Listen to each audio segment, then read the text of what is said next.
to day 17, 8th grade math. Yesterday we did one-step inequalities, and today we're doing two-step inequalities.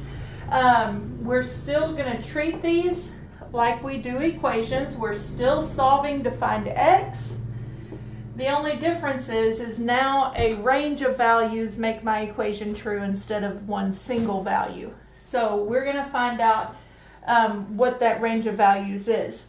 In this equation here, we're going to get x by itself. So first we have to get rid of this 5. It's being subtracted, so we have to add it to both sides. Do the inverse of subtraction, which is addition. I'm dropping down my negative 2x is greater than or equal to, that's the inequality right there, is greater than or equal to 12. Okay?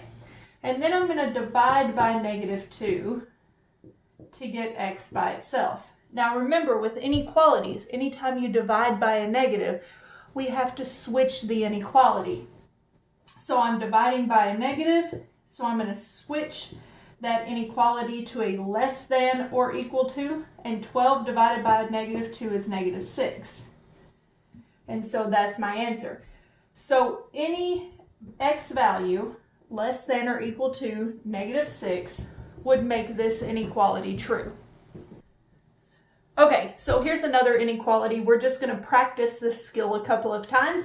I have 1/2 x plus 3 is less than 11. So I need to get rid of this 3 first. It's being added right now. I'm going to do the inverse of that. I'm going to subtract 3 from both sides of my inequality. So I have 1/2 x is less than, and 11 minus 3 is 8. Okay, now I have to get rid of that half.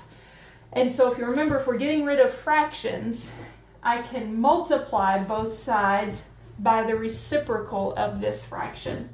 So I'm going to multiply both sides by 2 over 1, just like this. You have to get closer. I saw myself. Whenever I multiply this over here on the left, 2 over 1 times 1/2 gives me just a 1. So it's 2 over 2, which is just 1. So I have x is less than. If I multiply on this side, put that over a 1, I get 16 over 1, which is just 16. Is the weed eater outside? Yeah. No.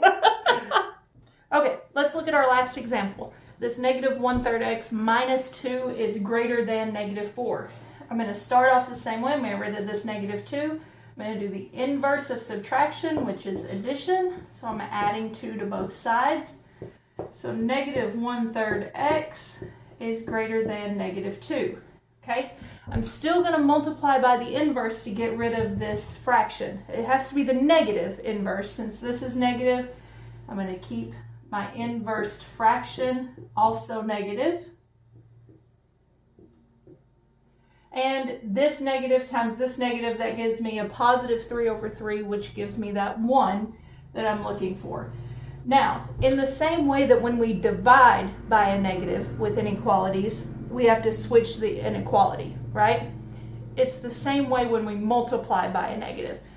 I'm multiplying both sides by a negative 3 over 1, so I have to switch that inequality and make it a less than. Okay? And then I'm going to put my negative 2 over 1. I'm going to multiply straight across. Negative 2 times a negative 3 gives me a positive 6.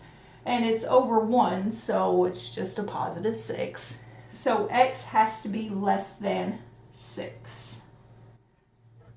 And he did find the weed eater. We're good.